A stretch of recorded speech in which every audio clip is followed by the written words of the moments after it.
Kuha talaga sa atensyon mo dyan yung color combination niya, yung body chassis, tapos yung decals. Dito tayo ulit na Yamaha Premium Kalilangan Bukidnon branch para bigyan ng review.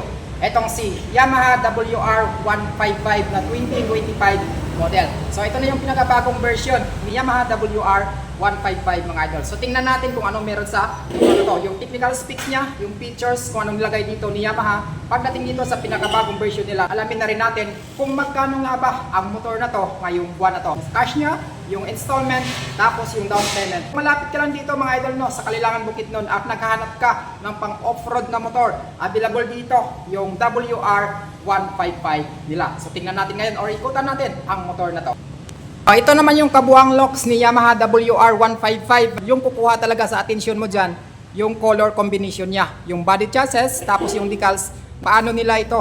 Pinaganda itong WR155 nila na bagong version. So bago natin ikutan ang motor na to, alamin muna natin yung technical specs niya. Meron itong 155cc displacement. Ito ay naka 4-stroke, naka 4 valves, naka single overhead cam. Ito ay naka liquid cooled system na. Tapos ito ay naka 6-speed, naka fuel injected na. Meron itong 8.1 liters tank capacity at kaya nitong mag-average fuel consumption around 46.6 km per liter. Kaya nitong mag-power output ng 12.3 kada 10,000 RPM at kayang umarangkada ng hanggang 14 Nm at 6,500 RPM. So kita natin kaagad yung WR155R niya. So ayan, nakalagay niya dito. Hindi mawawala yung sticker dito na ni Yamaha mga idol. Tapos pagdating sa headlight niya, so valve type siya. Pagdating naman doon sa signal lights niya is naka valve type pa rin siya. Flexible siya mga idol, ayan o. So hindi siya basta-bastang nababali. Pagdating naman sa fender niya, naka glossy black. Tapos meron siyang nakalagay dito na sticker. So decals, ayan o, kulay pula. Nakalagay dyan is 155 ang nakalagay dito. So kulay white, tapos ito nakakulay red. Pagdating naman sa suspension niya, telescopic fork suspension siya. So mas maganda dyan, may cover siya na plastic dito mga idol. So ayan, plastic. So hindi siya basta-basta madudumihan dito sa loob. Tapos naka matte black na sa ilalim niya. Braking system niya, sa harapan, naka-disc brake na siya, naka-Nissin na. So pagdating sa gulong niya, meron siyang 2.75 by 21. Dito, very spiky siya mga idol, no? So goods talaga pang off-road. Sa gilid niya, ito lang yung naka-decals.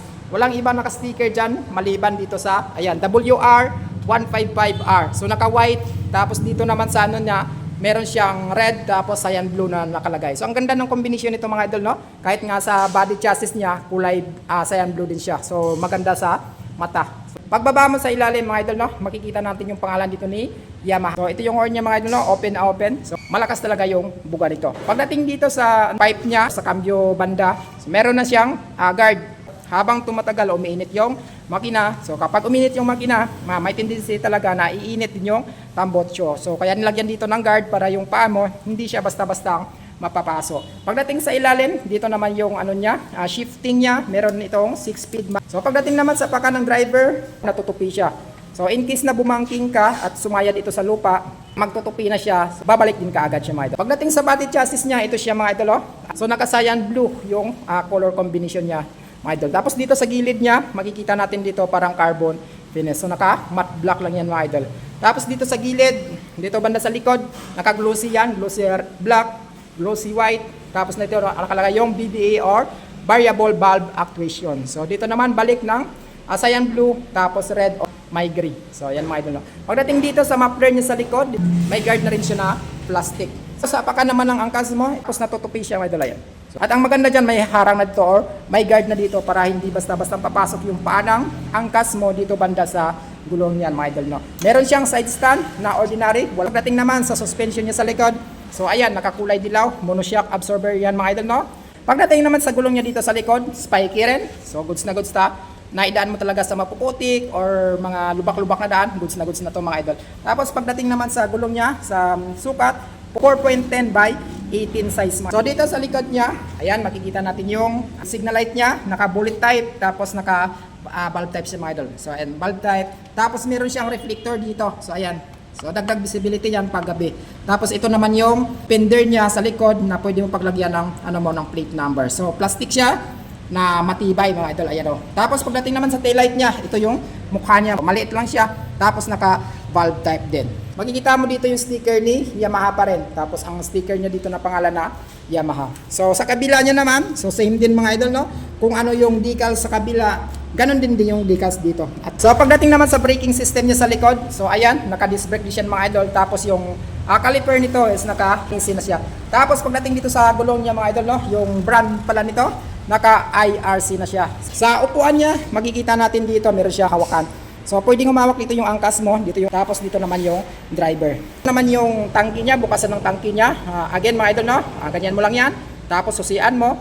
So pwede ka na magpakarga. Meron itong 8.1 liters na tank capacity. At pagdating naman sa manibela niya, naka matte black. Yung mga switches niya naman makikita natin dito. Meron siyang pass light niya. Tapos ito naman hazard niya, off, on mo. Tapos yung high beam, low beam, ito siya.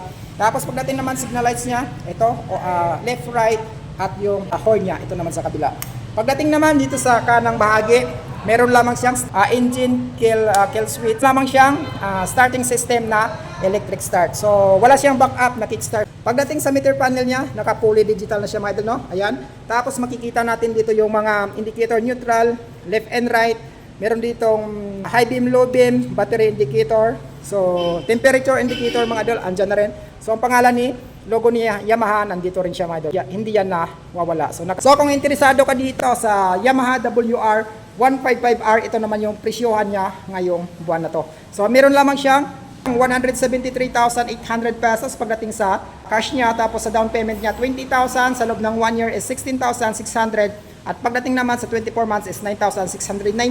At pagdating sa 36 months is 7,430. So ano pang hinihintay nyo mga idol, no? Kung naghahanap kayo ng pang off-road or hanap nyo yung WR155, meron ditong bagong version na 2025 model mga idol. Dito sa Yamaha Premium Kalilangan Bukidnon branch. So visit na lang kayo dito. Hanggang dito na lang tayo mga idol, no? Ride safe at ingat palagi.